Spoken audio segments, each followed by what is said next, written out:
Good morning, everybody. It's Friday morning again, and I'm so pleased not to be on my own for Facebook Live. I am joined by the wonderful and marvellous Ant Marks.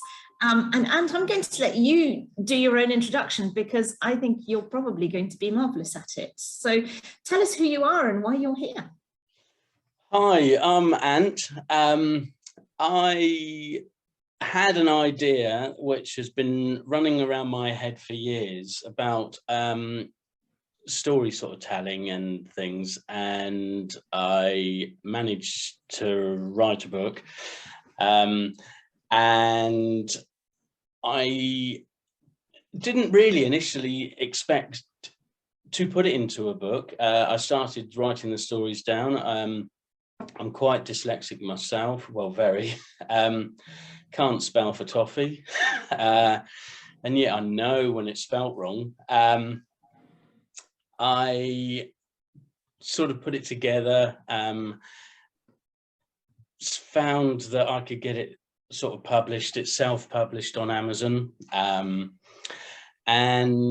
it was something that I was sort of doing, and it sort of just came together, and it's sort of hopefully been received quite well. Yeah. So you are a local author, aren't you? I believe you're based in Surrey. Yes, Hazelmere. Yeah. Fantastic. And so I found out about you through one of our Family Voice coordinators, who said there's this amazing author who's local, who has dyslexia, and he's just a wonderful character. And we had a little bit of a chat before we came onto Facebook. And one of the things that really strikes me, and maybe it's a good place to start, I suppose, is you told me you've always considered your dyslexia as a gift. And I wondered if you could tell me a little bit more about that, because as a parent with children who have additional needs, who've struggled with things like reading and writing, it's been really hard for me to try and instill in them a love of storytelling, of reading and things like that. And that notion that what others consider a difficulty might actually be a positive thing. Okay, yeah. I've always thought of it as a gift, in the fact that I believe, and one of my sort of philosophies is, there is nothing I can't do. So I can't spell, because I've done so many things in life that people have gone, wow, how did you do that? Well, I just sort of looked at it and worked it out and sort of got on with it. Some of the things that I've done, sort of, and I'm not sort of saying, oh, I'm blowing my own trumpet. It's just because it's interested me. And I wanted to see if I could do it, and it go, oh yeah, that works. And it's funny, because something that I've found about reading is, if I'm trying to read something I'm not interested in, the switches just turn off. Yeah. So, and I just find it really hard, and everything sort of just shuts down, and it's like, if I'm interested in something, I seem to read and read and read. One of my things growing up was anthropology. Yeah. Absolutely love the study of humans, where we came from, how we got to where we are now. I was reading sort of scientific stuff, and it was just absorbed it, and it was one of the other things that I've done is, at 22, I suddenly clicked that I was quite illiterate, hadn't read really anything sort of classics. Yeah. So I went through things like George Orwell, H.G. Wells, because it sort of interested me, because it was slightly that sort of a bit different. Oscar Wilde. Yeah. Again, because of the short stories he wrote, because I think I just twigged. Then I went on to Lord of the Rings. Whoa, and it was like, oh my God. Yeah. It is. Loved The Hobbit because it was a shorter book, and the interest was there. And I got onto Lord of the Rings, and it was an absolute slog. I did finish it. Well done. I didn't. It went in. And that's something I think that we need to understand maybe with the children is, certainly in schools, oh, your age group is, reading age group is, let's say it's 7 and they're, I don't know, 10. Yeah. So they're giving them 7-year-old books maybe, which isn't interesting, you know, Boring. and they just go, oh, you know, if find out what their interests are, doesn't matter how scientific, and say, right, this is what you need to read, you know, try and find, and don't, I would have said don't force it. Now, I hadn't actually said this before, but I'm severely dyslexic. I've never actually been properly tested, but I just happen to have 6 children. All of them were dyslexic. Wow. They have, 3 of them have got, was it 3 or 4 have got degrees? One's got 2 degrees. And one of those was in physics, and then went off to Spain to teach English as a foreign language. Wow. One actually, I then remarried and had 2 stepdaughters as well. Both of those were dyslexic. My goodness. One of those writes for a gaming company now. Wow. And yeah, I mean, they've all done really well. And I think the key is, I never pushed them. Yeah. Oh, you must do this, you must do that. All I've sort of said in the past, certainly when it got to exam time and things like that, I said, you can only do what you can do. Never tried, only because I knew in myself what I was like when pressure was put on. Oh, you've got to do this, you've got to do that. I'd be like, shut down. Yeah. Just it overwhelms, and things like that. It was, yeah, quite sort of, I couldn't say, oh yeah, I got it right. I mean, I had one of my sons left school at 16 without any qualifications whatsoever. Yeah. He just walked out of school and said, I'm not doing that. And I said, oh, you got to get a job. You know, just to, not to go, oh, you can't be doing that. Oh, you're going to get a job now. Yeah. Okay, he said, yeah, did that. He was quite severely autistic. Sorry, not autistic, dyslexic. Dyslexic, yeah. Yeah, and he now heads one of a massive IT company in London. He sort of does. It's not really programming; it's programs that he's like on first call to sort out when they go wrong and things like that. Right. But he's not heading a new division of that they set up because of what he So, can do. yeah, so did he find his way through an employment thing, or did he go back to studying? I'm just intrigued. Okay. He started off working in a garage when he left school at 16, an apprenticeship. He was pushing them to actually put him on courses that they said, oh yes, no, we'll get you, you know. They never did, so he left and he went, oh, I'm not doing that then. And, you know, sort of did some odd jobbing in hotels, and then happened to work in a travel agency at the time of the Icelandic cloud went off. Oh, wow. And the plane couldn't fly. Now, at that time, the travel agency was having to fund anyone that had booked through them to stay in, you know, sort of through their insurance to stay where they were. And the guy who was running the IT part of that had set up a program that was taking in all this information, but hadn't done something that then sent it on to the insurance companies for them to get paid back. Yeah. He sort of realized his mistake and just walked. Wow. They just happened to know that my son was quite good on computers, and they said, oh, can you have a look at it? He went in and sort of fixed it within half a day and went, okay, it's now talking to the insurance companies because they nearly went bankrupt. Well, because the credit cards were absolutely stacked up to the hilt. Of course. So yeah, he then went, sorted the problem out, and they went, well, do you want to stay and do that? IT sort of work.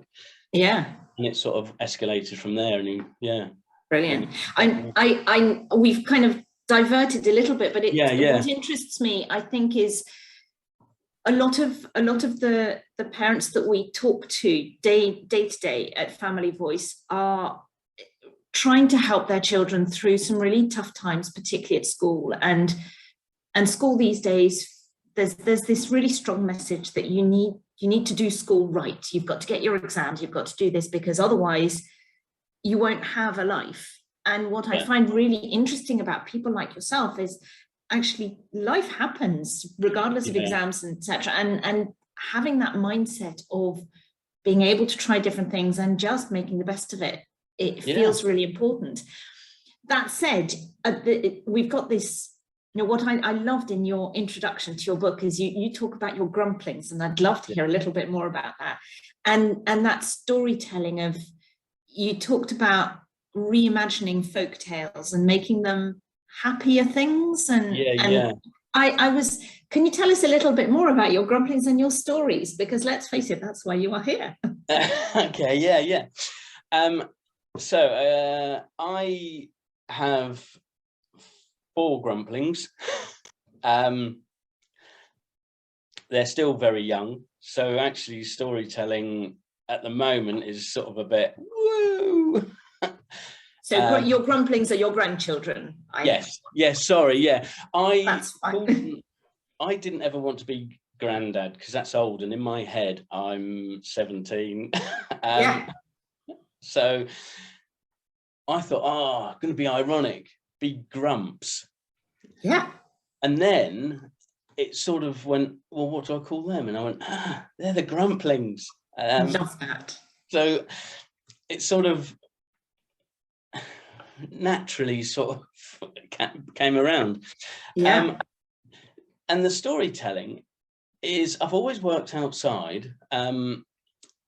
I mean, at the age of 23, I was brought up in farming. So parents had a farm. And of course, when I was sort of leaving school, it was, you're coming into farming. Anyway, I wasn't really happy with that at the age of 20. So I left and went into horticulture. Didn't have any horticultural training or anything, but obviously I had a background in growing. And so I started at the bottom. But by 23, I was actually managing the tree department of the nursery. Right. Because, again, I think it's one of these things, it interested me and I just absorbed it. So I was then sort of training students for them to understand how, sort of tree production worked. Then, because I was working outside, I saw things that used to make me quite interested in a folktale sort of way and the fairy tale sort of way. I love the fairy folk idea because it's such a thing for escape. You'll sort of, it gives you time just to get out of everyday mundane sort of things. And it's the mundane things that actually inspire me to think. My mind sort of goes into overtime and sort of, it's quite, if I have to sit on a mower, bores the absolute living daylights out of me. And it's just, there's nothing sort of stimulating. I know what I'm doing. And that's when my mind sort of races and you see things like mistletoe and you go, wonder how that ever sort of got up there. So, and I love to explain it in a real sort of folk tale sort of way. So that's one of the stories, I've written about how the mistletoe got up into the tree. Things like why the wishing well doesn't grant wishes like it used to. And I've found twists in that of why I think it doesn't work anymore. And it sort of, and so many things that you see that sort of, you know, why do we not interact with the fairy folk like we once did, as folk tales often and fairy tales often suggest we do? So I thought, oh, I'm going to explain things like that, which obviously are true. Yes, In absolutely. my world, they're true. Yeah. So it was things like that, and that's what I wanted to, and I used to get all these stories sort of pop into my head, and I would never really write them down.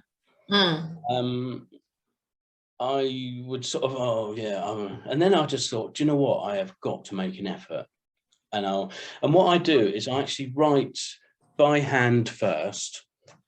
Yeah. Sort of in. Oh yes! Wow. I better not show you too much of that because that's a new book. How exciting! I don't want to get plagiarism. Absolutely. So I write them down by hand first, and obviously I can't. Yeah, I can spell okay-ish, but it's not great. Yeah. So I know what I've put down because obviously I'm writing the story. Yeah. When I did the first book, I would then sit and type it up. Now, I have used talk type in the past, but it used to be quite archaic, and you had to get it to recognise your voice and how you say things. But now what I do is, so the first book, sorry, most of it I type by hand. And that was quite a slog. I now talk type because even the free programs they give you now are just so much better than they ever were before. So yeah, I just talk type it. I mean, it's funny enough, I didn't actually know punctuation properly until I was 33. Wow, right. I wrote many years ago a novel that I never really sort of, I mean, looking back on it, it was a great story idea, but putting it down wasn't great. And that's when I learned punctuation, and the way I did it, because I was interested and the switches were on. Yeah. I'll read it in a dictionary what each one means. Do you know what? It was so funny. I almost went, why did they not tell me that at school? Exactly that. You know, I think the thing is, you know, when they're showing you punctuation, it's, oh, yes, well, that goes there and that goes there. But actually, if you explain, to me, it just made sense, you know, where the commas go. And it was, comma is for, you know, it's like when you get to this point or where, and then the full stop, and then, you know, speech marks and things like this. And I was just like, oh, that makes sense. And it was just like, it's really interesting, isn't it? You know, I still get it wrong. You know, I'm not saying that, yeah, I've got it all sus now. No, I still get it wrong. But yeah, it's just so funny because I think I was interested and wanted to know. And the dictionary just said it in a way that I just totally understood and went, oh, why didn't they tell me that at school? It just shows, doesn't it, the power of different approaches to teaching and learning, and the fact that actually, regardless of how your brain is wired, there's going to be some way that you can learn, because we all, as human beings, we want to learn. We're curious, aren't we? Yeah, it's funny actually saying that, teaching and learning. Yeah. At another school that I used to work at, I gave up my school career, I mean, my horticultural career, to look after the children. And working in schools seemed to be the answer to that. I've been stuck ever since in school. No. And which is quite ironic, the fact that I used to hate school. At my last school, I used to run inset days to teach the teachers to understand what learning difficulties were like. So we used to get them to sit down in groups on tables and go, right, we used to put Russian on the board and get them to write with their left hand with a glove on. I think the glove may have been a little bit extreme. or whichever hand they didn't write with normally. Yes. And of course, when they were writing, they were going, well, why are we doing this? And would go, right, your table stop. Now look at that table. And of course, the table they were looking at were going with every letter. Yeah. Because they couldn't retain the whole sentence. Of course. So they would see the word and go, oh, have I got that right? Have I got that right? And they were just like this all the time. And I said, that is exactly what it's like. I said, because you cannot retain the whole sentence. You can't just read the whole sentence. Often, maybe you can't read actually what is there. Yeah. The other thing that we used to do was about associated learning. Now, I'm not sure if I'm exactly right on this, but when I used to enter into the room, the special needs teacher would say, right, I taught Ant how to count in 1 to 5 in Cantonese half an hour ago, right? Can you say count 1 to 5 in Cantonese? And I'll go, well, yeah, because it's association. It's itchy knee. Yeah. So itchy knee. Son, she, go. Right. So wow. Yes. So we used to teach them that, and we also used to teach them, I think it was Mandarin, but I can't actually remember 1 to 5, which has no association at all. So at the end of the session, we'd go, right, 1 to 5 in Cantonese, and they'd go, itchy knee, son, she, go. Yeah. Right, Mandarin, and they go, oh, that. Yeah. Is, having something to connect to make it stick. It's really powerful, isn't it? Yeah, yeah. There's a really interesting exercise that I've always mentioned to teachers and people, because two of my children are autistic. Yeah. And it's about, you turn the radio on, you turn the television on quite loudly, you have somebody else flashing the lights on and off. Yeah. And you ask and have somebody else having a conversation, and then you ask somebody to have a quiet conversation with you and focus. Yeah. And that, trying to create for somebody without those additional needs the experience of life for a child or a person for whom the world is experienced differently, can be a really powerful tool, can't it? Absolutely, because I cannot put pen to paper if I can hear something else going on. Just things sort of close down and I just can't, and I'm like, just nothing, I just cannot focus. Yeah. So your stories, you write short stories, don't you? Is that right? Yeah. And do you? I was really interested, because one of the things that when I think of dyslexia or literacy difficulties, my brain goes to audiobooks. Yeah. And that's certainly how I've managed to help my younger son access stories and literature, because we've never been able to do reading. And I wondered, is that something that you've done with your book? Are you intending to, or I'm assuming that the Grumplings get their stories kind of from the source and orally? Yeah, no, absolutely. I guess that I can, because obviously through Amazon, I haven't actually approached that bit yet. Mm-hmm.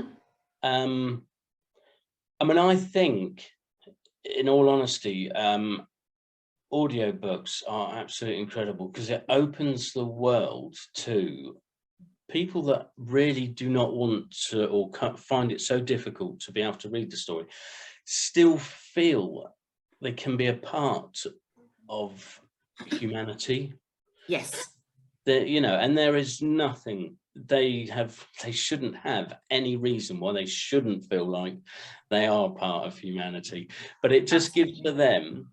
I mean, I've done it, I've listened to audiobooks in the past, because when, I've been taking my children somewhere on holiday or something, you've listened to an audiobook on the way to entertain them, and you've gone, oh, yeah, that's right. I know what that story's about now. And it's sort of, it sort of clicks, and, if somebody mentions it as something, certainly the classic sort of later on in life, you don't feel sort of left out. You know, it's sort of what? Yeah. Yeah. Yeah, it's strange like that, really. You know, that so many. It's funny because when they're saying about putting people in boxes, you know, oh, they'd like to put a label on that so they can put you in a box, and I went, you can't. I said there is one box, and that is humanity, and inside that box, if you want to put somebody in a box, they have their own box. You know, everybody is something, you know, everybody is so different, yet we are all the same. And you know, it doesn't matter what, you couldn't, two people are this or two, there's not, there are other things within that person that are so different. And I think it's really interesting, and I love that perspective. What's lovely about speaking to you is that you know, our work here at Family Voice, we center in on additional need and how to support our children. And actually sometimes I think we lose sight of the fact that they're children, they're humans first and foremost, and they will grow, you know, if all being well, they will grow into adults with their own lives. And that additional need doesn't have to define them, or at least it doesn't have to define them in a negative way. And it's really difficult, because at the same time, it's also true that a lot of the time as a parent, making sure that our children have the support they need means we need to put them in that box because they don't get seen otherwise. It's a real contradiction, isn't it? Oh yeah, no, absolutely. I mean, it's a shame in a way that society has sort of created this sort of, you know, and you're right, if you don't put them in that box, it's just bypassed. And I think that's something that I would say is so important about trying to get children to be more switched on, is the more you push, the less they will actually respond. Because it just becomes so overwhelming. I mean, I see it all the time in children that don't have, you know, any other sort of what we would say learning difficulties. But the thing is, I mean, I guess they have other difficulties. But I see it sort of quite daily where people are just pushing so hard for exams. And they just, I mean, it's ruining their health because they are so, well, mentally tired, physically tired, and you know, and it's sort of working against what they're trying to achieve. Well, and we lose the wonder of curiosity, don't we? Yeah. Oh, the imagination is one of the best gifts we have. Because so you were telling me just before we came on, so your books, your stories are really, it sounds as though they are kind of family storytelling, and in a way your thinking is younger children. But you were telling me about this young man who reached out to you. I think he was about 17, and he loved it.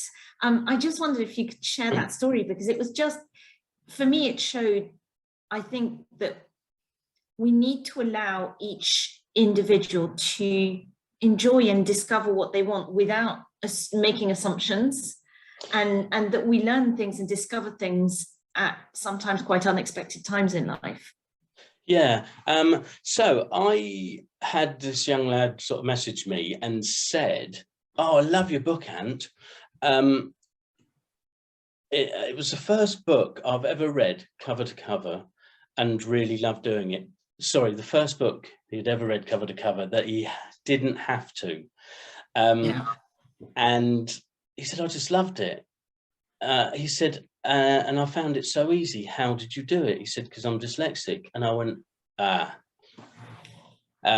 said, maybe it's because I'm dyslexic too.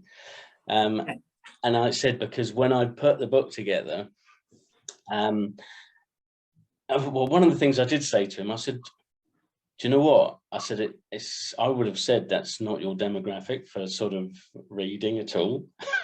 I said, because it's sort of like family storytelling, you know, that was the one age group that I would have thought probably not a chance. And yeah, 17-year-old boy, it's just yeah, folk tales. It's not the obvious match, is it? no, and it was just, but yeah, but I really loved it. He said it was, and I said, okay, I'm dyslexic. I used a large text because I wasn't even thinking about doing it for dyslexia. It's just what I wanted in a book. So if anybody's storytelling, it's easy to read. Short stories. I've always loved folk tales, always loved fairy tales, because not just because of their content, and it's a sort of a bit of a sort of release to get away from reality, but it's also you know, the short stories, they're generally quite short, and just the whole thing about making things feel good. Rather than what folktales used to be, which was obviously, you know, I mean, there are morals in a lot of the stories, but they're good morals. It's not like, oh, you've got to stay out of the woodland. It's more what you can experiences you can get and be sort of, yeah, switched on. I mean, there was one story, it's called A Young Lad's Wit. I'm digressing, aren't I, from the 17-year-old? No, that's absolutely fine. Sounds good to me. Called A Young Lad's Wit. Now, I was only probably 24 at the time, but I was working with a 17-year-old lad. 17, it's a continuous link. Yeah. And I used to tease him. It was, you know, his first job. So he was a bit slower than we were. I mean, we'd been doing it for probably 4 years. So our speed was quite quick to be able to keep up with, you know, to be able to say, he was going, oh, why can't I keep up? And I used to tease him, going, oh, it's because you're lazy. Anyway, I'm not lazy. Anyway, sort of in a nutshell, he I kept sort of, you know, just nicely teasing. I was never sort of nasty. Yeah. I said to him, I bet you'd, if I asked you to travel a mile, you'd give up. No, I wouldn't. I said, I bet you £100 you wouldn't travel a mile before you gave up. And he went, all right. And I went, no, you'll give up. I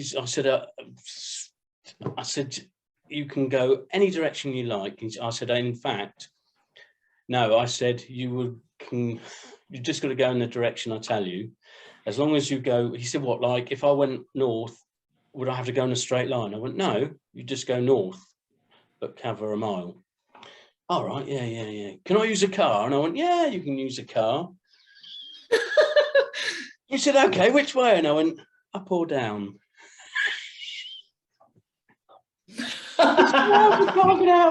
It was funny, the look on his face when he thought that he had sort of the better of you, and sort of, yeah. And when I threw in the up or down, his face just went, well, how was a car to help me? I said, well, you've got your first 4 foot, you could stand on it.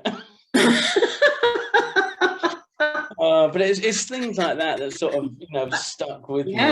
Inspired. Oh, and that kind of thing just will, you know, I can imagine that story will stick with anybody who's heard it today.